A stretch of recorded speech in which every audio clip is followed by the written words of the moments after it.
Last night at the Kennedy Center in D.C., the audience vigorously booing Vice President J.D. Vance. That's just part of the increasingly public backlash to Trump's second-term agenda. In North Carolina, a fiery crowd confronting GOP Congressman Chuck Edwards at a town hall event last night.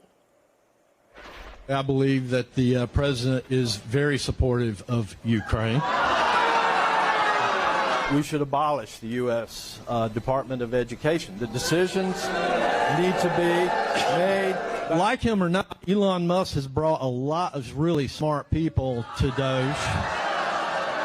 I feel like this is not productive with everybody yelling at me. I mean, if you want to hear, you certainly will have the right in the next election to cast your vote based off of what you hear coming from me now.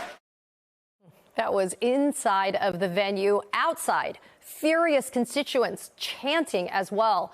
This is the latest in a series of town hall confrontations between GOP lawmakers and voters. But the most surprising objection to Trump's policies just might be this one.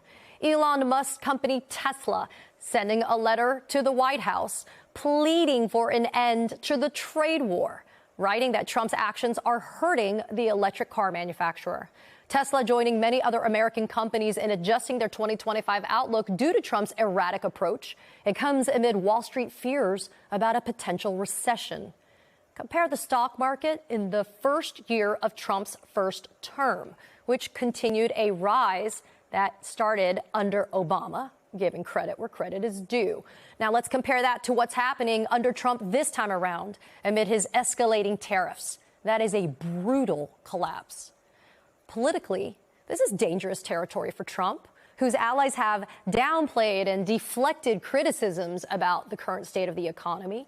The latest comes from J.D. Vance. In a new interview, Vance inadvertently echoing one of the biggest Republican gaffes of the last 2 decades. Then GOP presidential candidate John McCain claimed on the brink of the Great Recession that, quote, the fundamentals of the economy were strong.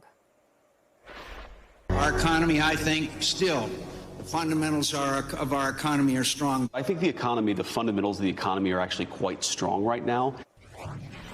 Joining me now is Robert Reich, former labor secretary under President Clinton, and Michelle Goldberg, New York Times columnist and MSNBC political analyst. My thanks to both of you. Michelle, first, those town hall confrontations we were just looking at, they appear to be getting more intense. So what is next if the Republicans continue to run scared and they don't willingly meet their constituents where they are? Frankly, I don't think it's just Republicans. I mean, the amount of rage and despair out there among the millions and millions and millions of people who didn't vote for Donald Trump is really hard to overstate. And they're angry at Republicans, absolutely. A lot of them are, frankly, also pretty angry at Democrats. I mean, especially today with the Senate voting to pass this really disgraceful continuing resolution. I think that there is a desperate hunger among a lot of people for new leadership.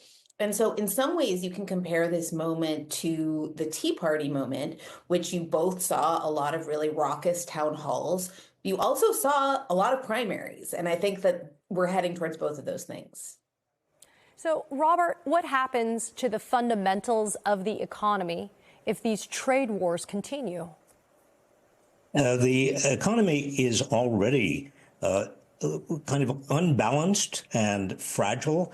The trade wars are bad for the economy because not only do they kind of cause every import to be more expensive and also generate retaliatory moves by our trading partners, but they also generate a lot of uncertainty. I mean, nobody knows which kinds of supplies and supply chains are going to be intact.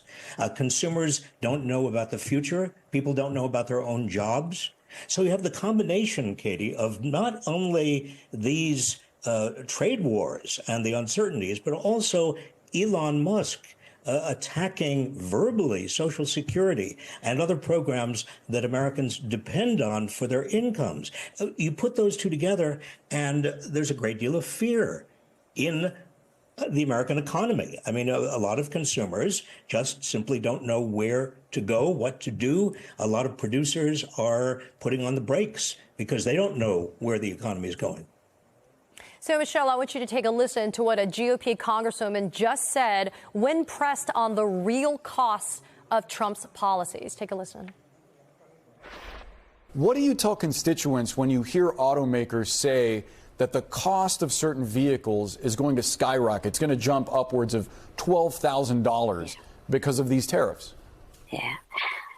I tell them to relax. It might be a little uncomfortable, but long term, they know that this will be in their best interest.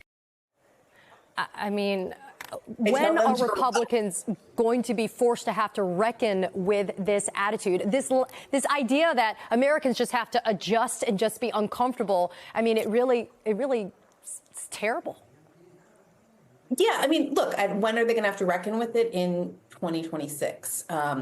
You know, and I hope people try to keep showing up at these town halls and demonstrating their displeasure. Before then, we need protests, but ultimately, you know, this is what comes of giving trifecta power to an unelected to an unstable autocrat, and you know whose economic policies are all over the map. And there are obviously people in the hardcore MAGA movement who are perfectly willing to endure pain for the cause, but I don't think that that's all Trump voters. I think that some of them genuinely did believe the propaganda that he was going to be, that as some sort of, that as a businessman, he was going to be able to lower prices.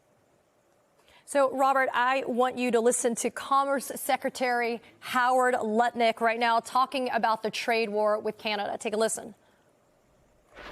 Why are we doing all this business in Canada if they're not respectful, if they're not thankful?